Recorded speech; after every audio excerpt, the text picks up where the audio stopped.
1942 July 1-ാം തീയതി കൽപ്പേനിയിലെ പുരാതന തറവാടായ കുന്നാങ്കലം വീട്ടിൽ ആറ്റബിയുടെയും കാക്കയില്ലം സയ്യിദ് മുഹമ്മദ് കോയയുടെയും മകനായി മുഹമ്മദ് കോയ പിറന്നു. 1-ാം വയസ്സിൽ തന്നെ പിതാവ് നഷ്ടപ്പെട്ട ആ ബാലന് 8-ാം വയസ്സിൽ മാതാവും നഷ്ടമായി. ഏകനായി മാറിയ ആ കൊച്ചുബാലൻ തൻ്റെ സ്വതസിദ്ധമായ ചിന്തകളിലൂടെ വളർന്നുവന്നു. കൽപ്പേനിയിലെ പ്രാഥമിക വിദ്യാഭ്യാസത്തിനും മതപഠനത്തിനും ഇടയ്ക്ക് കിട്ടുന്ന സമയം മുതിർന്നവർ പങ്കെടുക്കുന്ന സാംസ്കാരിക രാഷ്ട്രീയ ചർച്ചകളിൽ ചെന്ന് അവരുടെ ആശയങ്ങൾ ശ്രവിക്കുവാനും ശ്രദ്ധിക്കുവാനും ആ കൊച്ചു മുഹമ്മദ് ഉത്കണ്ഠ കാട്ടി. ജമാഅത്തെ ജസീറ നേതൃത്വവുമായി സംവാദം നടത്തുവാനും അവരുടെ സഹായത്തോടെ പ്രസംഗവേദികളിലും സംഗീത സദസ്സുകളിലും കഴിവ് തെളിയിക്കുവാനും ആ ബാലന് അവസരമുണ്ടായി. കൽപ്പേനിയിലെ പ്രാഥമിക വിദ്യാഭ്യാസത്തിന് ശേഷം അദ്ദേഹം കോഴിക്കോട് എലത്തൂരുള്ള CMC സ്കൂളിൽ 5-ാം തലത്തിൽ ചേരുകയും അദ്ദേഹത്തിൻ്റെ സംഘടനാ വൈഭവം തിരിച്ചറിഞ്ഞ അധ്യാപകരും കുട്ടികളും സ്കൂൾ ലീഡർ ആക്കുകയും സ്കൗട്ടിൻ്റെ നേതൃത്വം അദ്ദേഹത്തെ ഏൽപ്പിക്കുകയും ചെയ്തു. സ്കൂൾ തലത്തിൽ പ്രസംഗ മത്സരത്തിൽ എപ്പോഴും അദ്ദേഹത്തിന് 1-ാം സമ്മാനം ലഭിക്കുകയും ഹൈസ്കൂളിൽ എത്തിയപ്പോൾ സമസ്ത സ്കൂൾ സംഗമങ്ങളിൽ പ്രഥമ സ്ഥാനം ലഭിക്കുകയും ഉണ്ടായി. അക്കാലത്തെ കോഴിക്കോട്ടെ സ്കൂൾ വിദ്യാർത്ഥികൾക്കിടയിൽ അഭിമാനകരമായ നേട്ടമായിരുന്നു അത്. പിന്നീട് പ്രീ യൂണിവേഴ്സിറ്റി പഠനത്തിനായി മലബാർ ക്രിസ്ത്യൻ കോളേജിൽ ചേരുകയും തൻ്റെ വിനയവും പ്രവർത്തന പാഠവും കൊണ്ട് യൂണിവേഴ്സിറ്റി തലങ്ങളിലും അദ്ദേഹം ശ്രദ്ധിക്കപ്പെടുവാൻ തുടങ്ങി. കോളേജ് വിദ്യാഭ്യാസ കാലത്ത് തന്നെ ഒരു മികച്ച അതിശയ സംഘാടകൻ എന്ന പേരും അദ്ദേഹം നേടിയെടുത്തു. അതിനുശേഷം അദ്ദേഹം കൽപ്പേനിയിൽ തന്നെ സ്കൂളിൽ LD ക്ലർക്കായി സേവനം അനുഷ്ഠിക്കുകയും ചെയ്തു. പിന്നീട് അദ്ദേഹത്തിന് ആലപ്പുഴ TD മെഡിക്കൽ കോളേജിൽ അഡ്മിഷൻ ലഭിക്കുകയും അദ്ദേഹത്തിൻ്റെ നേതൃത്വവും വാക്ചാതുര്യവും അദ്ദേഹത്തെ മെഡിക്കൽ കോളേജിൻ്റെ യൂണിയൻ അധ്യക്ഷ സ്ഥാനം വരെ കൊണ്ടെത്തിച്ചു. ആ കാലഘട്ടം എല്ലാം കൊണ്ടും നേട്ടങ്ങളുടെ ചരിത്രമായിരുന്നു. ആലപ്പുഴയുടെ രാഷ്ട്രീയ സാമുദായിക സാമൂഹ്യരംഗത്തെ ശ്രദ്ധാകേന്ദ്രമായി അദ്ദേഹം മാറി. സഖാവ് ഗൗരിയമ്മയും ഇമ്പിച്ചി ബാവയുമായി മുഹമ്മദ് കോയയ്ക്ക് അടുത്ത ബന്ധമായിരുന്നു. കോളേജിൻ്റെ ഉയർന്ന ഫീസ് ഘടനയ്ക്കെതിരെ സമരം നടത്തുകയും തൽഫലമായി അധികാരികൾ എല്ലാ കോളേജുകളിലും ഫീസിൻ്റെ ഘടന ഏകീകരിക്കുകയും ചെയ്തു. 1970 അദ്ദേഹം മഹാരാജാസ് കോളേജിൽ ലക്ഷദ്വീപിലെ വിദ്യാർത്ഥികൾക്കായി ലക്ഷദ്വീപ് സ്റ്റുഡൻസ് അസോസിയേഷൻ അഥവാ LSA എന്ന സംഘടനയ്ക്ക് രൂപം നൽകി. അതിൻ്റെ അധ്യക്ഷസ്ഥാനം അദ്ദേഹം അലങ്കരിക്കുകയും ചെയ്തു. ലക്ഷദ്വീപ് വിദ്യാർത്ഥികളുടെ പ്രശ്നങ്ങൾ വളരെയധികം ലഘൂകരിക്കുവാനും ഇതുവഴി സാധിച്ചു. പിന്നീട് LSA എന്ന സംഘടന കരുത്തേറിയ ഒരു യുവജന പ്രസ്ഥാനമായി മാറുന്നതാണ് നമ്മൾ കണ്ടത്. 1978 കൽപ്പേനിയിൽ സംഭവിച്ച ചുഴലിക്കാറ്റിനെ തുടർന്ന് വൻ നാശനഷ്ടങ്ങളുണ്ടായപ്പോൾ അന്നത്തെ സെൻട്രൽ ഗവൺമെന്റിനെ കൊണ്ട് അടിയന്തര സഹായം നൽകിക്കുവാനും 2 വർഷം സൗജന്യ റേഷൻ നൽകിക്കുവാനും മുഹമ്മദ് കോയയ്ക്ക് സാധിച്ചു. അന്ന് അദ്ദേഹം കോഴിക്കോടിലെ പ്രാക്ടീസ് നിർത്തിവെച്ച് ഡൽഹിയിലേക്ക് വണ്ടി കയറി.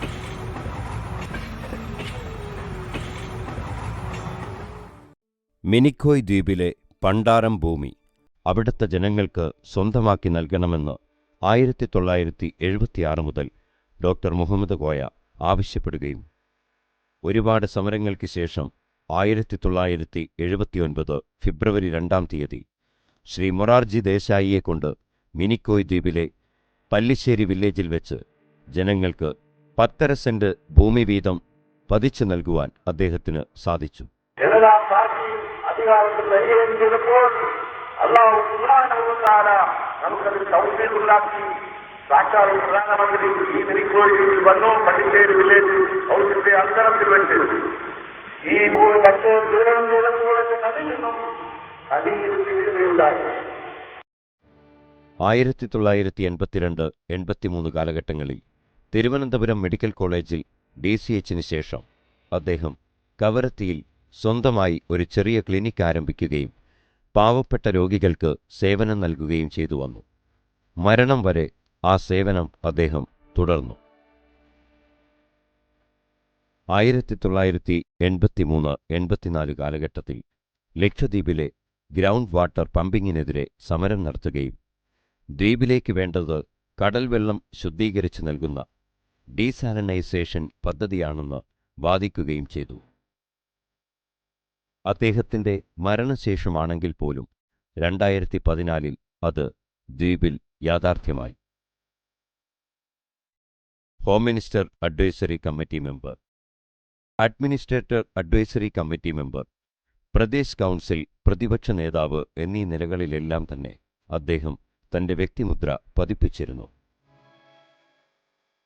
ദ്വീപിലെ അസംഘടിത തൊഴിലാളികൾക്ക് എന്നും ഒരത്താണിയായിരുന്നു ഡോക്ടർ കോയ.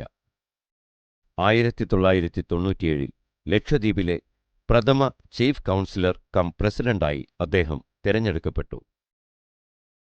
പാവപ്പെട്ടവർക്ക് കുറഞ്ഞ ചെലവിൽ കെട്ടിട സാമഗ്രികൾ നൽകുവാൻ ഹൗസിംഗ് ഡെവലപ്മെന്റ് ബോർഡ് പദ്ധതി ആവിഷ്കരിച്ചത് ഈ വലിയ മനസ്സാണ്. NDA ഗവൺമെന്റിന്റെ കാലത്ത് അന്നത്തെ ട്രാൻസ്പോർട്ട് മിനിസ്റ്ററായിരുന്ന ശ്രീ നിതീഷ് കുമാറിനെ ലക്ഷദ്വീപിലേക്ക് കൊണ്ടുവന്ന് യാത്രാമേഖലയിൽ ഒരുപാട് കപ്പലുകളും നേടിയെടുക്കുവാൻ അദ്ദേഹത്തിന് സാധിച്ചു. ഇത് പറയുമ്പോൾ ആ വലിയ മനുഷ്യന്റെ മഹത്തായ വചനങ്ങൾ നമുക്ക് ഓർമ്മ വരും. എന്റെ വിജയം അല്ല എന്റെ ലക്ഷ്യം, ഞാൻ ഏറ്റെടുക്കുന്ന പ്രവൃത്തിയുടെ വിജയമാണ് എന്റെ ലക്ഷ്യം. ഞാൻ പറഞ്ഞു, തിരഞ്ഞെടുപ്പ് വിജയമല്ല എന്റെ ലക്ഷ്യം, ഞാൻ ഏറ്റെടുത്തിരിക്കുന്ന പ്രവൃത്തിയുടെ വിജയമാണ് എന്റെ ലക്ഷ്യം.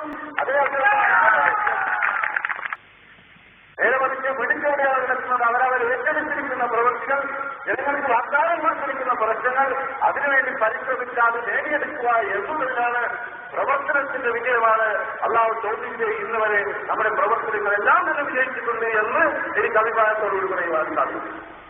പല കാലഘട്ടങ്ങളിലായി ഇന്ത്യയിലെ രാഷ്ട്രീയ പ്രമുഖരായിരുന്ന Shrimati Indira Gandhi, Morarji Desai, VP Singh, George Fernandes, HD Deve Gowda, Nitish Kumar, IK Gujral എന്നിവരുമായി ദ്വീപിലെ പല രാഷ്ട്രീയ കാര്യങ്ങൾ ചർച്ച ചെയ്യുവാനും ഉചിതമായ തീരുമാനങ്ങൾ കൈക്കൊള്ളുവാനും അദ്ദേഹത്തിന് സാധിച്ചു.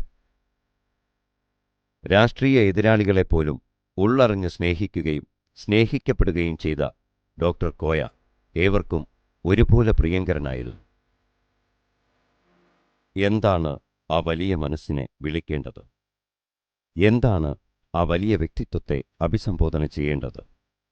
ദ്വീപിലെ എല്ലാ നല്ല മനസ്സുകളും ചോദിക്കുന്നു, രക്ഷകനെന്നോ, മഹാത്മാവെന്നോ, പാവപ്പെട്ടവന്റെ ചങ്ങാതിയെന്നോ, അതോ മനസ്സിന്റെ അടിത്തട്ടിൽ ലക്ഷദ്വീപുകാർ ലാളിച്ചു വിളിച്ചിരുന്ന ബമ്പൻ എന്ന വിളിപ്പേര്? ദീർഘവീക്ഷണമുള്ളവനും സമാന്തര ചിന്തകനും ഖുർആന്റെ ഓരോ വാക്കുകളിലും അതിന്റെ അർത്ഥങ്ങൾ മനസ്സിൽ കുറിച്ചിടുന്ന അല്ലാഹുവിന്റെ അനുഗ്രഹ ശിരസ്സുള്ളവൻ, വിജ്ഞാനി, വായനാശീലൻ, വിഷഗ്വരൻ, പ്രാസംഗികൻ, ഒരു നല്ല ഗായകൻ. ആ നല്ല മനസ്സിന്റെ ഉടമ 2001 ജൂൺ 30 ഡൽഹിയിലെ all India institute of medical സയൻസിൽ വെച്ച് നമ്മളെ വിട്ടുപിരിഞ്ഞപ്പോൾ ഈ ജനത്തിന്, ഈ മണ്ണിന് നഷ്ടമായത് ലക്ഷദ്വീപിന്റെ ഒരു ധീരനായ ഓമനപുത്രനെയായിരുന്നു. തനിക്കിനിയും ഒരുപാട് കാര്യങ്ങൾ തന്റെ പ്രിയപ്പെട്ട ദ്വീപുകാർക്കായി ചെയ്തു തീർക്കുവാനുണ്ട് എന്ന ചിന്തയുമായിട്ടാണ് അദ്ദേഹം നമ്മളെ വിട്ടുപിരിഞ്ഞത്.